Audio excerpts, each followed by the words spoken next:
afternoon. Welcome to another edition of the Voice of the Voiceless. My name is Toyin Murafa, and we're here talking about the knife and gun violence that is happening in our community. Today is going to be a different day because we've got a couple of things that we need to introduce to the general public. And the first one will be, we're going to unveil our new executive producer. He's here right now, and I'll give him the time to sit down and introduce himself. Then another one is that we're having our youth correspondent, so we're unveiling him as well. It's a day of new beginnings, as I always say. But first of all, before we go into that, I'd like to recap briefly about the things that happened during the week. One of which is called Operation Shutdown. Now, I'm not sure if a lot of people are aware, but on 17th of April, there was a demonstration by the parents and families of bereaved boys that we had in the society, boys that have been lost to knife crime, boys that have been lost to gun crime. So a lot of them went there to demonstrate because they're asking the government a couple of things, among which is to call an emergency corporate debate regarding this to see how we can improve on the boys' life, how to educate them, and how to set them on a different path. You know, the path that we're in now, a lot of people don't agree with it, with the way the government is handling it because of all the austerity, all the social deprivations that these boys are facing, and which is causing a combination of all the violence that we have now. So on the 17th, the Westminster Bridge was taken over. A lot of people came there to express their feelings. I think this is something we'll be delving more into over the next coming weeks, over the next coming months, because it's high time that the powers that be listen to the community to see that there's a different way or different that we can handle all this. Another one that happened as well, or that is going to happen, is there's a gentleman called Mr. Joe Leslie. Now he's an East Ender. He grew up in the East End, but he believes, like the rest of us do believe as well, that there's a lot of social deprivation going on. A lot of people don't have the necessary help, you know, or the advantages that they need to grow when all these things are happening. That's one of the reasons why they turn into crime. So between him and Mr. Farron Alex, I'm sure a couple of people have heard me mention his name a couple of times in here. That's the gentleman that goes out at night to collect guns and knives from all these youths. All they need to do is they need to let him know where to come, and he'll go and meet them and still gives them vouchers. But they're planning how do you put it, like a market style thing for all these youths. So basically, if you're interested in it, that's it over there. They'll want you to come and your interest, to tell them if you're interested in it. They want you to come and register your interest, and then you get a stall. So whatever you sell at the end of the day belongs to you. But we will be able to talk about that, you know, in the next coming weeks as well. So we've already got assignments for our youth correspondents, and it hasn't even started. Now, without further ado, I'm going to ask both guests over here to tell us a bit about themselves, you know, to introduce themselves to the public. So let's start with you, Oladeji, that's what I always call him. Would you like to introduce yourself to the public, please? Thank you very much indeed, Mr. Toyin Murafa. My name is Oladeji Ibrahim Dawodu. I'm the Director of News and Current Affairs at Heritage Television here. Basically, my main duty is to be part of the production team and give them the expertise that they needed. I'd actually been working on a number of various programs. Unlike this Voiceless, I'm part of the team as well. Right. So it's only that today I have to be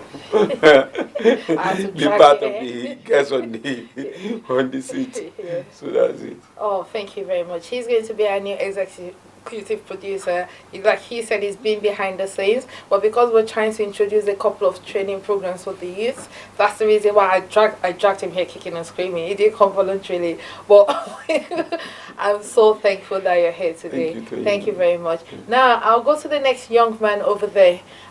If you'd like to introduce yourself to the public, please. My name is Abodunrin, and I grew up around the east side of London. I'm an aspiring musician, artist, why I come here today is to speak about the knife and gun crime, because there is a big thing in London, in our area especially. So yeah, just here to speak about why it's going on, what's happening in our area, and yeah. All right, and Yeah. I hope you bring the expertise you have, as a youth into the show. Yeah. In case people don't know, I met this young man. We had was it last month? We had something at the Parliament. That's where I met this young man, and he really, really impressed me, and that's the reason why is here today. I'm trying to see if he can talk about all the things that's happening in the community from the youth point of view, especially since we've been accused by a couple of youths that we don't listen to what they say. We just talk at them. We don't talk to them. So you'll be seeing this gentleman here, enough times, and please feel free anytime you've got any questions or you've got any problems and you feel you can talk to us, feel free to contact him, and he will be, together we'll be able to have something come to a conclusion or solution. Right, going on about today's program, Alaji, that's what I always call you. I'm used to calling you that one. I'm comfortable. I'm fine. What I'd like you to talk about, please, is, like you're aware, we're trying to sort out a training program for the youth, and I'd like you to talk about it briefly so that they'll be able to see the advantages and see the things that that can come out from there, especially since we know that in this day and age, because of the social deprivation, lack of education, a lot of these kids are not exposed to situations like this, and we would like to get them something that at the end of the day they can either work for themselves or work for others and don't have other things, societal factors to inhibit them. Thank you very much indeed, Tony. You see, it's like when you discuss this training with me, I look at the whole issue of most of the problem that this youngster get themselves into. It has to do with what is the general belief that an idle hand is a devil workshop. That's right. You see, there are some kind of system whereby the habit of reading, if you have this kind of habit of reading very well, definitely the most of the time that you are using for reading is not any waste of time, because basically you are going to learn new things. Right. You are going to be vast, and that experience, nobody could take that one away from you. Right. From reading, like the issue of like storytelling as well, because if you read very well, you can be able to try your hand. Okay, you wanted to write, and there are aspects of photography whereby people are making huge amount of money in photography. One can become a documentary photographer, some can become an art photographer, some can be area of artistic photography, property. The photography itself is another wide range of area whereby no any aspect that one focus attention on that one something will not actually get out of it. Then coming to production, Right. look at the area of movie, look at the area of TV. Many people are behind Facebook. It is idea of somebody created that idea. That's Huge market is there, marketing, advertisement. If some of these youngsters can have this knowledge of, okay, how to undo motion camera, how to undo still as well, then how to direct a play, how to put things together as a producer. You sit down, you look at it, you assemble the cast, your cast. Then some producer director as well, you can even direct when you've got the script of what you wanted to work on. So these are the things we want to advise these youngsters to come and look at what are they really interested about. By picking a particular area, we will give them the support they needed. We give them all the expertise, we advise them, then we allow them to do things on their own. If anybody writes any script, we can edit it, we can look at it, okay, this area, why can't you go this way? Why can't you add this? Whatever, we gently work together, and we believe that they are going to go places with this great, fantastic idea that you introduce. Oh, thank you. Thank you very much, Alaji. It's all, everybody had a heritage family. This is what we always try to do. We try to work as a community, as a group, to show the things that, to liaise with each other and show the things that we can do. And Alaji has been a great support for me. Elijah, going through what Elijah said, how do you think this can help the youth? You know, someone like you or other people that maybe don't have the start, you know, the background that you have, maybe they've been socially deprived. How do you think things like this can be an advantage to them? Well, it could be a great advantage because, like, where I come from, we only either look up to drug dealers or footballers. So, and many of us, because say for example, some people's parents don't have the funding for football, so we take that different route in life. Right. So this program that you're planning to do would be a great thing because not only would it be like it would be the kind of weight off the parent's shoulder saying that, oh, I don't really have to pay for this. Right. I see my child doing something good. Right. Yeah, just being like it's a boost of confidence in the youth's lives as well. All right. Yeah. Right. Oh, okay. So you know, talking to you, I've spoken to you quite a bit, and I know that part of the community that you and I come from, especially when it comes to like some youths were greatly affected by the killings. Yeah. I'm not sure whether you know one or two of the youths that have been affected by the knife crime. So how do you think it affected you and you know your friends or people that are around your area? The first time I lost someone close to me, I think I was 15, 16. Right. It was like something very unexpected because like someone that you see every day, and then when you get the news that oh this person's dead, you're just like whoa, this could be me next. This could be you know someone else next. So it's just a matter of that we have to make that change, like because something like us, we feel like the government isn't really doing anything for us, so we have to make the impact for ourselves.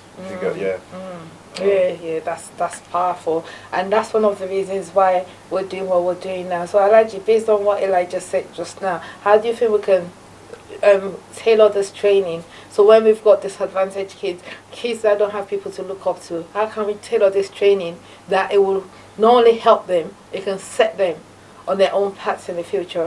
Every adult actually was once a child, or perhaps we all go through this kind of their ages, these teenagers. And my own belief is that listening to them and allow them make a first move. Unlike this training, like what I discussed with you, I said it's not something that, you know, when you are dealing with youth, the terms that, you know, this rebellion system is with them. There are some, when you are talking to them, it's not that you are being assertive, wanting to say, okay, this is what I want you to do. You can't get the result. Of course. Perhaps because even as a father or mother, you lay your own instruction down at home. Obviously, you won't be at home 24 hours. You will go out. Yeah. By the time you go out, they have their own way. But since you want to buy, you give them this free hand. Like when I analyze some of the training and perhaps some of the things that we strongly believe they could do, we are not saying that, okay, this is what we want a particular person to do. We will showcase, we tell them, we talk to them, these are things. From there, they can decide. For instance, I know some youth that, okay, they love watching movie.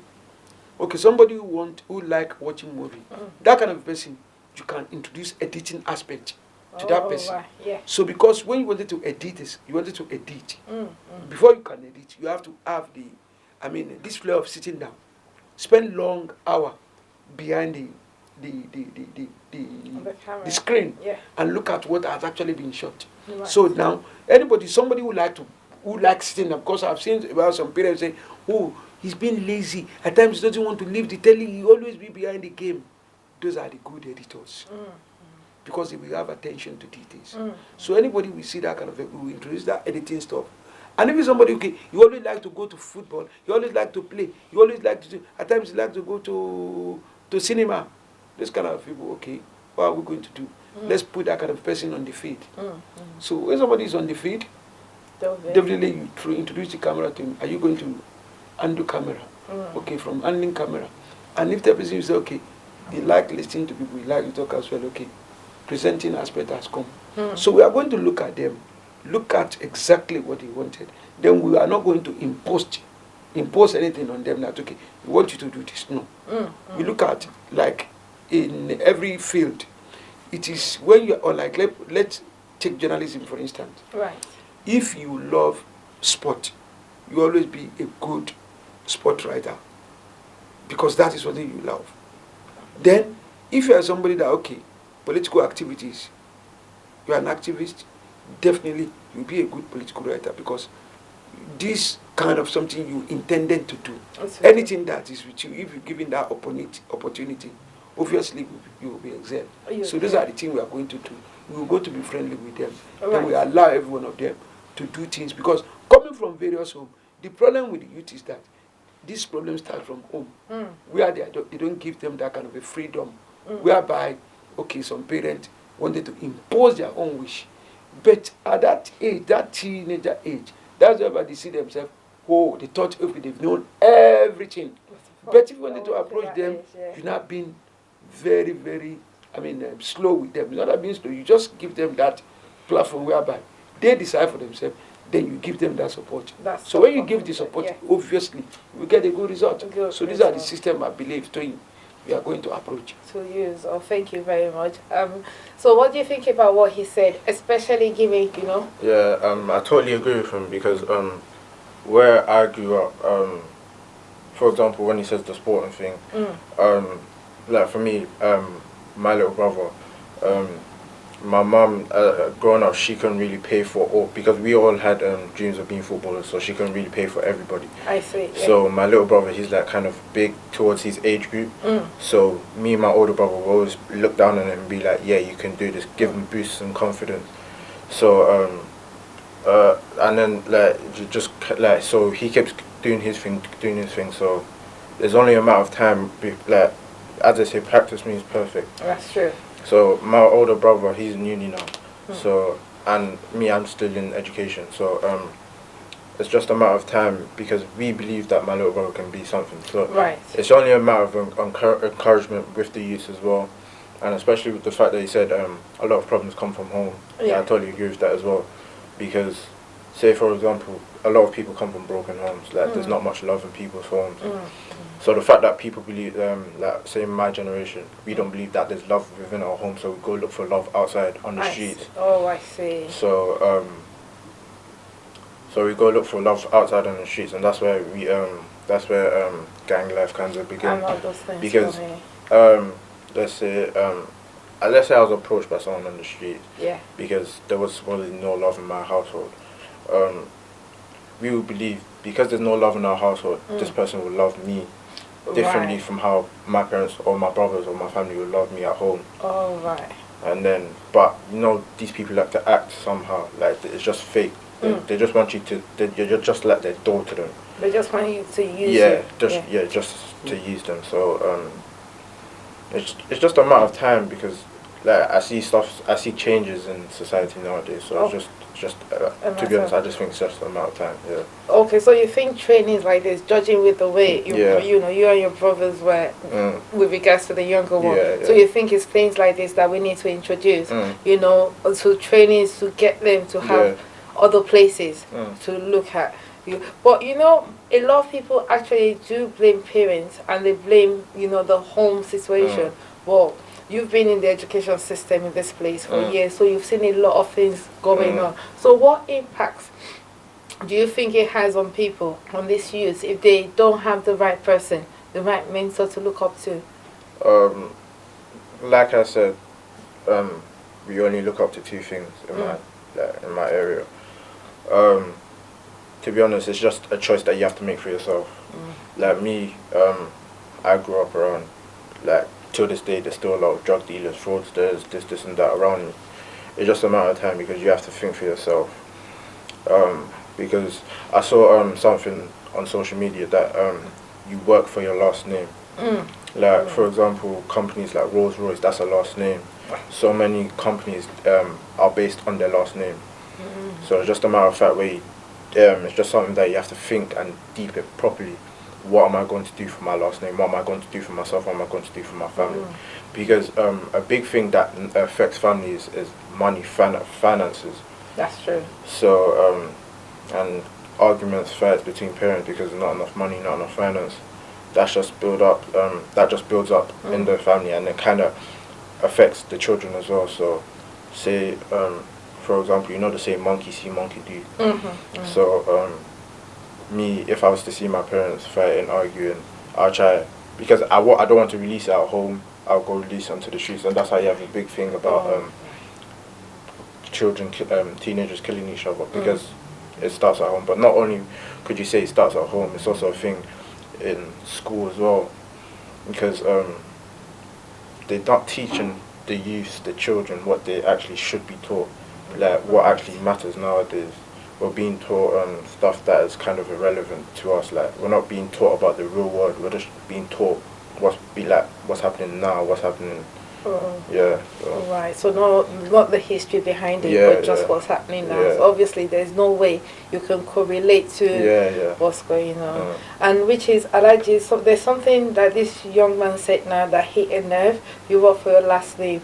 In Nigeria, we Yorubas have a saying, once your community won't because you always protect your surname. So what do you think about this, and how can we help these kids remember their last name? Thank you very much indeed. When we had a meeting regarding this this training issue, what comes to my mind, was actually we are not going to deal. I don't want us to deal with this youngster without involving their parent. Because one thing that I mentioned earlier on, I mentioned about most of the problem that started, it usually starts from, various homes. And the problem now is that at times people blame teachers. I attended school meeting of my son last time. When I was there, the teacher was so appreciative the way I was commending and something that I've written down about.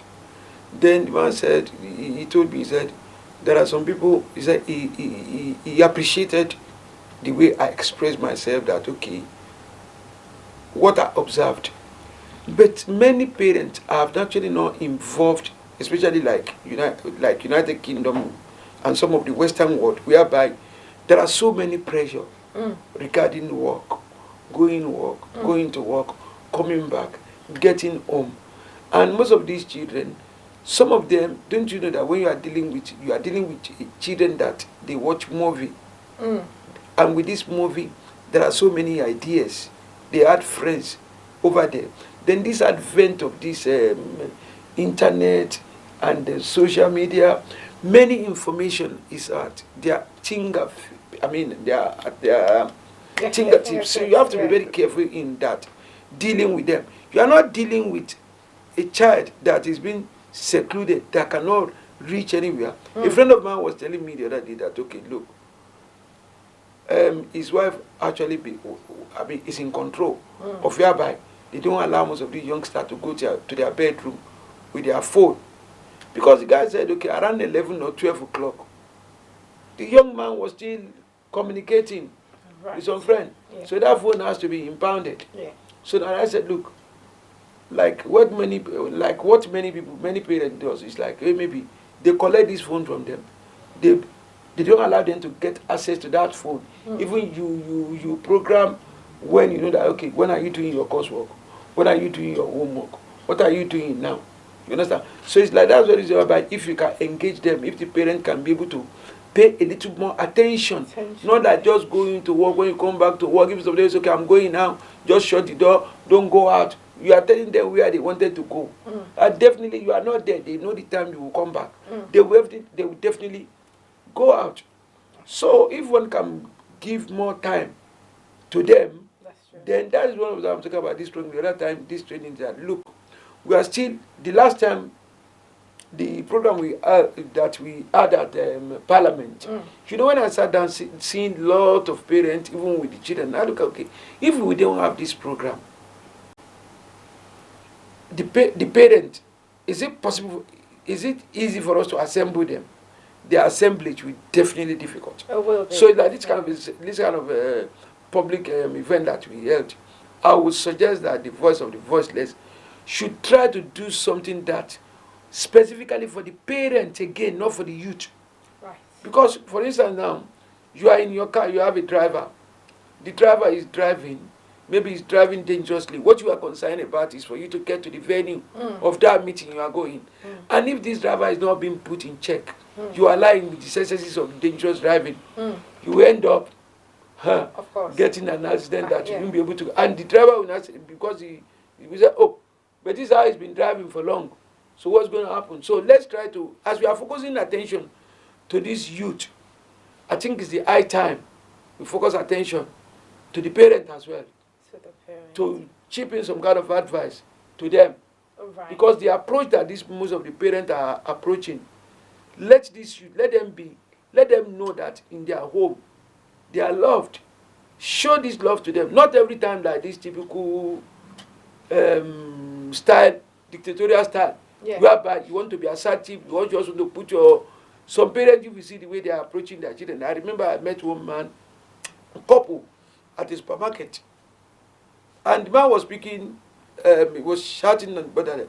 So do you say, and when you go home, do you think you will eat part of this thing? I want you to take this trolley. So I should go and take the trolley first. Okay, what stop you from even telling him? Go and bring this. Then tell him exactly what, because it's their own system. They are waiting for a directive. Yeah. Because it's like the system of being imposing your own wish, shouting on them every time. Even at times, if they are idea of doing something they don't want to do. You understand? Now look at it that, okay, maybe if I say I should take this, do I ask you to pick the trolley? Who tell you? Do we need the trolley? So this kind of a boy we get with, definitely when you are outside with them, they want you to tell them something. Can you bring that trolley?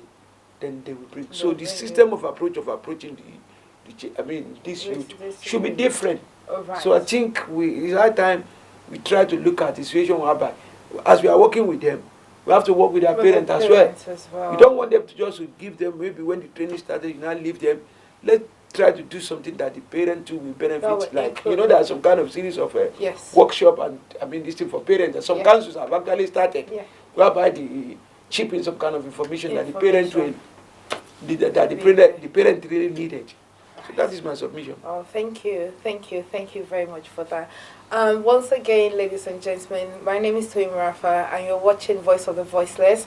What he was saying about the parents will make me do a quick recap about Operation Shutdown, because with Operation Shutdown, it happened on Wednesday, 17th of April. The parents and the families of the bereaved actually came out, to ask this government to support them, ask the government to help them.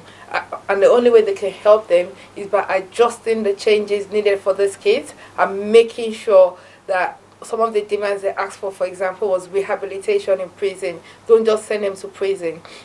Sit them down, give them something to do so that by the time they come back out, they don't have to go back to the life that they were having. And like I was saying before, on the 6th of July, Mr. Joe Leslie, in conjunction with Mr. Farron Alex Paul, they're trying to hold, a stand, that's it, on there, at Roman Road for the youth. Please, if you're interested, if you want to be an entrepreneur, please get in touch with them. It's very, very important. At the end of the day, whatever you make, you keep. They'll be doing a bit of crowdfunding as well. We'll be informing you about that one as well. We just don't want to leave it to the government, because if you keep leaving it to the government, then they feel sanctimonious and go, oh, we're doing the best we can. There's not so much more we can do. How come you people are not being involved? You understand? So please get in touch with them, register your interest. Let's push this. As a community, we really need to help these kids. And that brings me back to you, Elijah. I know it's been long, and I do really thank you for coming here. No problem. Thank you for expressing an interest. We've seen a lot of parents that they're not very good parents. Maybe they were like they had their children when they were like teenagers, they don't have that direction. They didn't have parents to support them. How do you think, as a community, how can we help the youths that came out of this system, these broken homes, these parents that are more than, they don't know anything themselves? Well, my generation, were a very, very rebellious generation. Oh, tell me about it. Freedom-wise, growing up, we believed our parents were very, very strict. So, believing our parents were very, very strict. So, it's just a matter of when growing around me, nowadays there's a lot of teenage pregnancies, teen moms. That's right. So, So how do you think? It's alright. Yeah, take your time. It's the first time. Okay, how do you think we can, as a youth, for example, you're seeing all those things? Do you think there are programs that we can introduce that can help people like this? Yeah. Because what I realized, a lot of youth clubs, community clubs, like that I would have back in the day, a lot of them have been shut down. So 1 minute, how does that actually affect? Because we do hear it from the adults how youth clubs being shut down, how it's affected, the youth. But I'd like to hear it from someone like you. Because youth clubs, that was something that a lot of us would go get together, where we're being supervised as well, instead of being a lot of us being out on the streets, being supervised by the police or So youth clubs is something that is a safe environment. We know who are around. But streetwise, if we're out on the street gallivanting with people we barely even know, all the brothers in the ends, the area, it's just a sense of like, oh, we're not really safe. And for the parents that, the teen moms, the parents that think, that know that they're not really doing a good job, me personally, I don't think there's much that they can do because, like you said, some parents disown the children that have babies at a very young age. Yes. So, like for example, there's a teen mom around me, like I'm close with her, like I just speak to her. Her parents didn't disown her, so she's doing I see that she's doing a good job. Her son is growing up being right. But looking at other parents, like you see on social media, like they show us teen moms, this and that. There's just like parents that do have a big effect on children. Absolutely. Because me personally, I have a little sister now. It's like boys, like we don't really, like I'm not saying 100%. Some of us do care about the fact that females do have feelings, but a lot of us don't really care. Like we just want the one thing. Yeah. So me having a little sister is just a matter of, like we have to boost her confidence from a young age. Like if me and my other brothers don't love her at home, it's just going to be a matter of time before she finds love from other boys on the street, and before that's where pregnancy, this and that ends up happening. So when I see, like, say my mom does her hair, I'll be like, oh, you look beautiful. Even though she barely even understands me, I just be like, because she does smile, so I'll be like, oh, I'm doing something for her. Yeah. So it's just a matter of time, because everything starts from young. A lot of things starts from young. Yeah. And if it don't start from young, it's something that tragically happened during that stage in life. So yeah, it's just so it's like being there for her, boosting her image, so that she doesn't need to go and look for that love outside. She's confident in having the love in the family. So Oladeji, this is what we're trying to do, what we're trying to create with all this education system that we have here. Unlike this young man here, a lot of people that come from broken, even they come from 2 parents home, the parents are not equipped. So help them. They don't know how to deal with this information themselves. They're broken before they start a family, because of all the problems that they have. So I think part of the reason why I created this project, I've always said, is to step in. When the parents are having a rough time, we step in, we can help with the children until they're back on their feet. So what you're saying now, like, is hitting a nerve as well. Do you think we should be hand in hand? We're trying to educate the parents as well, or should we need to focus on the youth first? The issue of parent is not being issue of educate, is like enlightenment. Right. You enlighten them, you pass some kind of information. You understand? You cannot approach the same approach between youth and parent. Parent and youth is quite different. That's true. It's like when you want to approach the youth, for instance, let's look at, we are speaking about the parent. Some of these young mom, teenage, pregnancy, all this stuff. What do you think is the cause? You start with secrecy. Secrecy, if you are a mother or you are a father, your son cannot talk to you direct. Or that you are a mother, and some mother, they are so dictatorial to the extent that the girl child have never seen them as their mom. That may be okay. The confrontation was so much to the extent that hatred now began. That's true. So, and when the hatred begins, as the young man said, this innocent little girl sees somebody who is liking to show some kind of a love and affection, and it will know that love and affection, which another opposite sex is being extended, at that young age, Yeah. is going to lead to total destruction. That's true. So being a mother, the first rule is to let your daughter be your confidant. For instance, now as a mother, you can share some kind of your own experience with her, saying, okay, oh, I want to buy this. What do you think?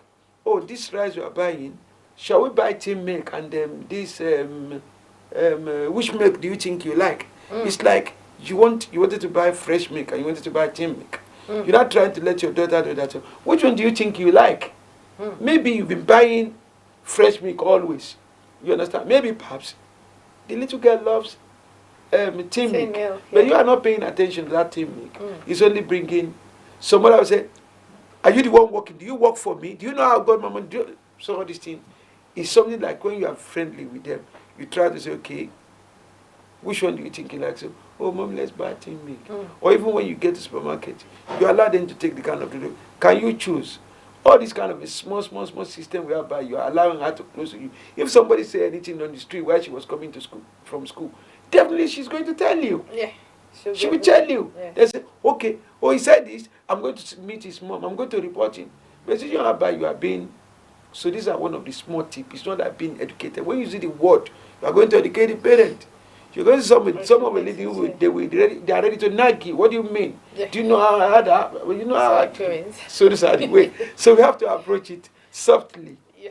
It's not that we are by ourselves. Oh, we need to approach it. No. Most of these things need to be done systematically. Yeah. So as I believe that this is the high time we introduce it, then we implement it, then let's begin. They said the journey of 1,000 miles begin with steps. Yes, with a step. So I think we are in the right direction. Oh, thank the you. Almighty God make it easy for us. Yeah, thank you. Thank you very much. This has been very, very interesting. I'm using this to shout out to Miss Amy Morgan. She has been she was one of the people, when it came to this operation shutdown. She was there. She was one of the organizers, and she made sure everything went through. On behalf of my community, we thank you. We know one of the reasons why you're doing this is because you lost your child. We stand with you in unity and in support with regards to things like this. Thank you to Mr. Stephen Brown. There's Miss Tracy Prescott, Nicole Peters. I'm sorry if I haven't mentioned your name. There's so many names out there. Elaine Peterson. All of them have stop the kids.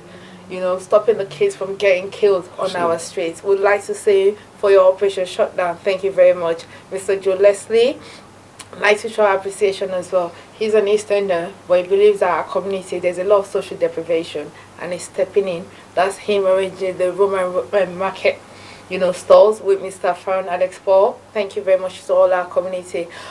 Before we go, I just want to give the last word to the young man, briefly, quickly.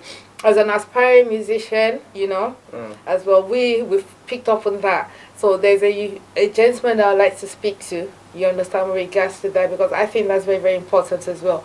Music is very important to our youth these days. How do you think, with this drill music they keep talking about, how do you think, is it very as detrimental as the government is saying, or are they just using it as an excuse, to castigate the kids? Well, drill music, it's because a lot of us don't want to release the words we say on the streets. We just choose to go into studio, say what's on our mind. Some of it may not be true, some of it is true. So drill music, them trying to ban drill music, I don't really think that's a good idea, because then that's where a whole rebellion starts. Or why is the government taking down our music? Why is this happening? It's our only form of, because a lot of us don't like to speak.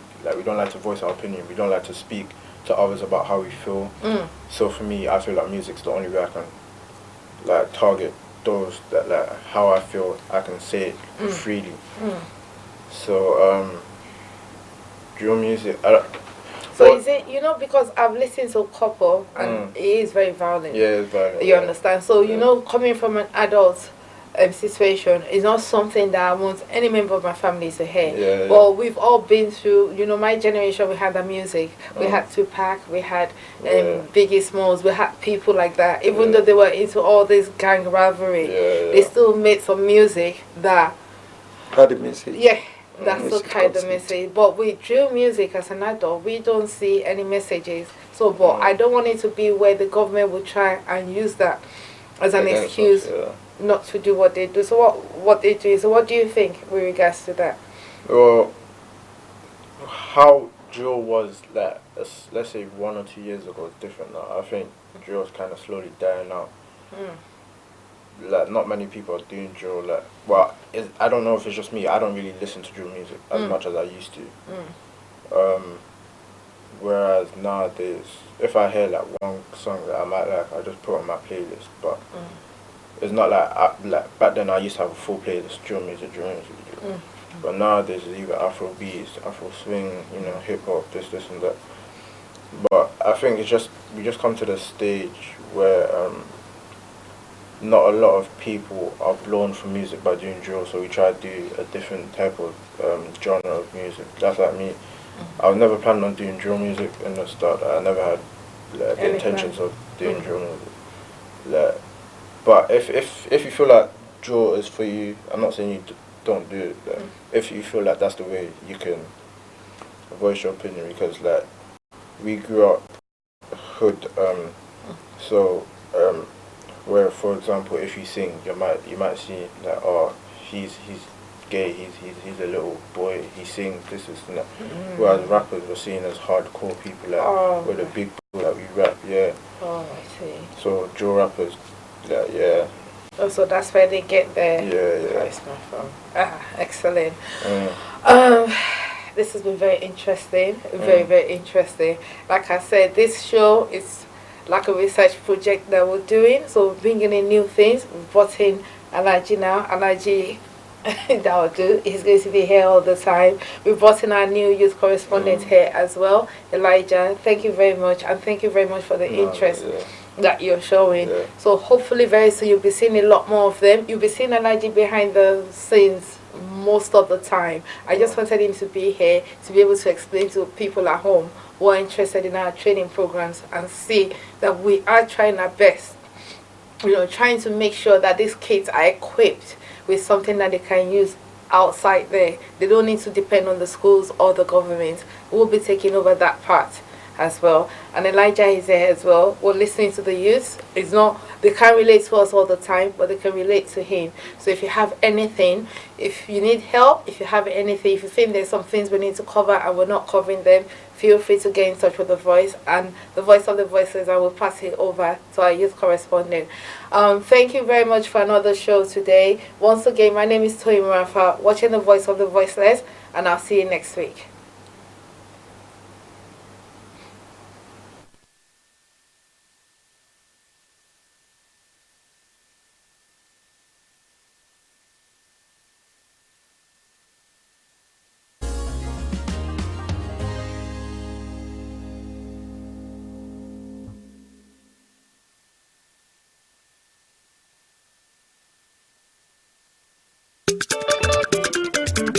Ó ti yá gbogbo aláyẹyẹ pẹ̀lú ní pàtì àti ilé ìjọsìn ẹ fẹ́ ṣe polówó. Heritage TV Heritage TV wọ́n bẹ nílùú London o.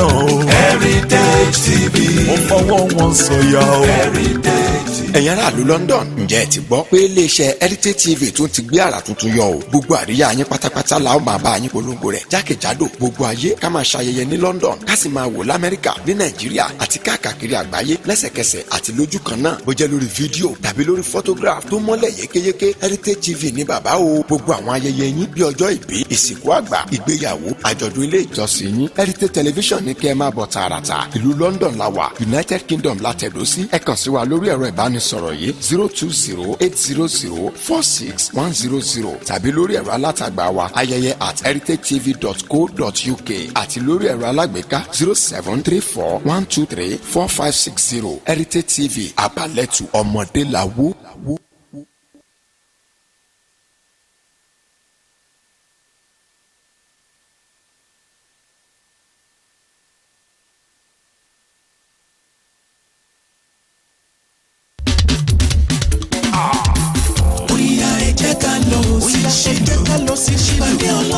Ṣílò convention níbi tó lọ́rẹ̀ tí ń dánwò ọlọ́run ní ológo New Dawn lákòrí rẹ̀ ìgbà ọ̀tun fún gbogbo wa bóyá o ẹ jẹ́ ká lọ. Bóyá gbogbo ènìyàn ẹ tẹ̀lé mi ká lọ sí Shiloh Convention 2019 níbi tí Ọlọ́run ti máa ń dìgbàgbọ́ àdúrà gbogbo ènìyàn lọ́dọọdún tí ó sì máa ń fi ìdáhùn sí gbogbo ìbéèrè gbogbo wa. Oh yeah, Cherubim and Seraphim Movement Church, Rehoboth Chapel, Ayọ̀lẹ̀ London, Surulere UK District, Park Lane present Shiloh Convention 2019. Theme New Dawn, Ìgbà Ọ̀tun, coming up on Saturday 27th April 2019 by 12 noon prompt at River Center, Minta Road, Backen, Essex, IG11 OGA. Ẹ darapọ̀ mọ́ ìpàgọ́ ọlọ́dọọdún Shiloh ti tọdún yìí tí a pè àkórí rẹ̀ ní Ìgbà Ọ̀tun. Bẹ́ẹ̀ni, Ọlọ́run ti ṣetán láti mú ìgbà ọ̀tun dé bá ayé gbogbo wa lórí iṣẹ́, lórí ètò ìṣúná, lórí okòwò àti ìdáwọlé wa. New Dawn in every corner of. My daughter-in-law, so how are you planning for my son's birthday? No, I have to cook up for her. Do you people have ogirisi there? No? It's okay. Okay, let me call you back. Mama Chiji, okay. Hi, so wait a market. Please pack some ogirisi. I am going to visit my son. My daughter-in-law, it's arranged. But you must use original red oil to prepare the soup. What? I'll call you back. Mama Chijo, please include Isio Morocco. My daughter-in-law, everything is now set. But don't forget that gold wristwatch I saw the last time I visited you. Now you can talk until you tire for just 11 kobo a second. Call all networks in Nigeria and 30 international destinations, including US, UK, China, Canada, and India for just 11 kobo per second. Dial *211# to activate. That's it, boo-boo. The largest data network, Glow, Grandmasters of Data.